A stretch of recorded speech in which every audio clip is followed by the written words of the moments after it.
ça tombe meilleur. J'étais là-bas, l'endroit magnifique, l'endroit où l'être humain devient c'est vraiment lui-même, l'absolu.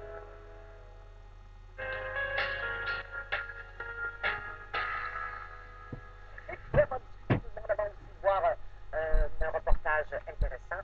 On a des courriels, il y en a un de Daniel de Saint-Jérôme. À l'âge de 25 ans, j'ai subi un accident d'auto et j'ai vu le tunnel de la mort. J'étais dans un état mystique, la lumière était céleste. Je savais qu'il y avait une explosion et que je deviendrais lumière. Mais quelqu'un sur les lieux de l'accident m'appelait et je suis revenu à moi. Et dans la voiture qui m'amenait à l'hôpital, par après, je voyais des couleurs divines, fluorescentes, surnaturelles, pour finalement me faire dire à l'hôpital que j'avais plein de cristaux de vide de dos dans les yeux. Et voilà! On dit que les voies du Seigneur sont impénétrables, les voies de l'hallucination peuvent fonctionner de toutes sortes de façons. Voilà. Oui. Alors, avant de discuter tout le monde ensemble, on est allé rencontrer Alain Laurando, qui lui vient tout juste de vivre l'expérience de mort imminente. Pas longtemps. Il nous parle, entre autres, des rencontres qu'il a fait. On écoute ça, on s'en Si j'avais rencontré quelqu'un comme moi, ce qui est paradoxal à dire, c'est que je l'aurais pas cru.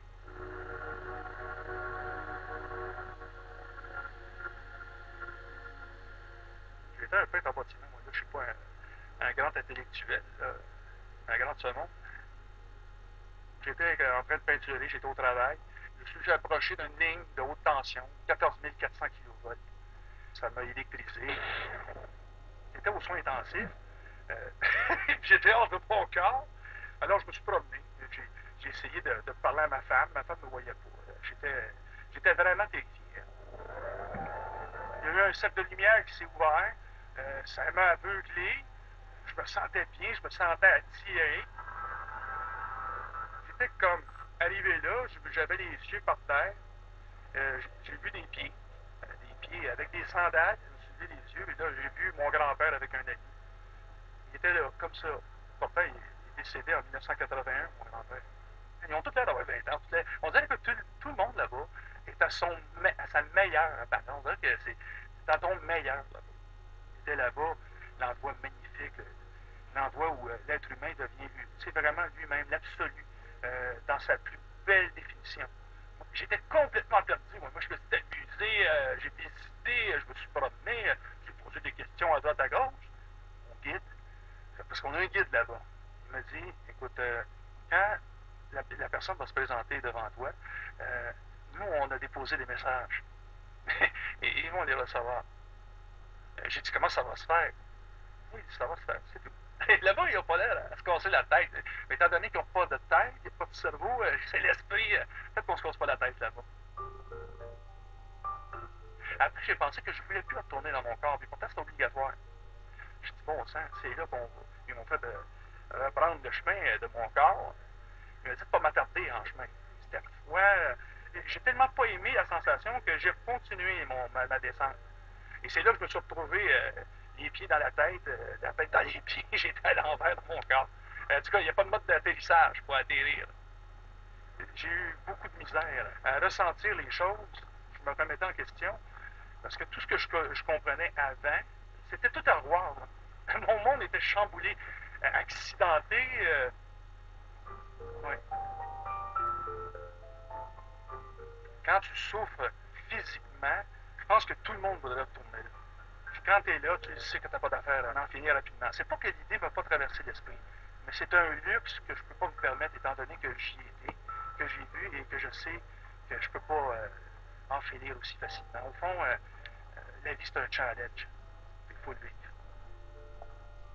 Eh, Seigneur, la vie, c'est un challenge, il faut le vivre. Hein, on va en discuter après ça, mais juste parce que ça fait un bon... il y a Marc-André de Saint-Sauveur-des-Monts qui dit, il y a 4 ans, je me rends à l'urgence, je vais pas bien. La dernière phrase que j'ai entendue d'une infirmière, on est en train de perdre. Alors, mon corps flottait comme béatitude, c'était extraordinaire. Je voyais loin comme un entonnoir avec une petite lumière tout au bout, puis je glissais très lentement vers la lumière. Hein? C'est la même image. Ça m'a accouché, hein? Hein? Oui, c'est vrai. Alors, ils m'ont ramené. J'étais fâché tellement j'étais bien comme Rachel. J'ai eu peur d'en parler. J'avais peur de passer pour un fou. Maintenant, j'ai plus peur de la mort.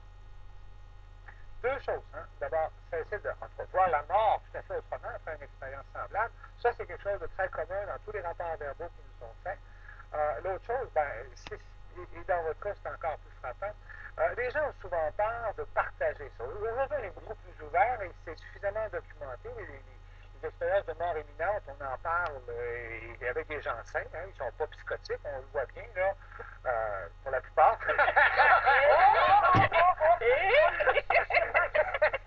Mais c'est très facilitant parce qu'il y a des gens qui ont vécu ça à votre époque et qui ont été un peu embêtés, traumatisés. Ouais. Quand tu parlais de ça, on t'envoyait voir le psychiatre, on t'internait, là, comme si c'était psychotique. Non, ça ne fait pas partie des expériences de type psychotique. Il y a peut-être des gens qui font une psychose avec ça, mais ça ne fait pas partie des expériences psychotiques.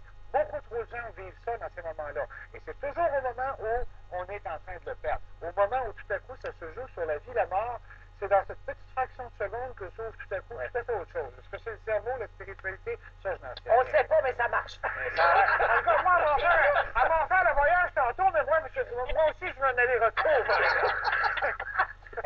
C'est pas garanti. Est-ce que vous interprétez, Mario, Gilles, est-ce que vous interprétez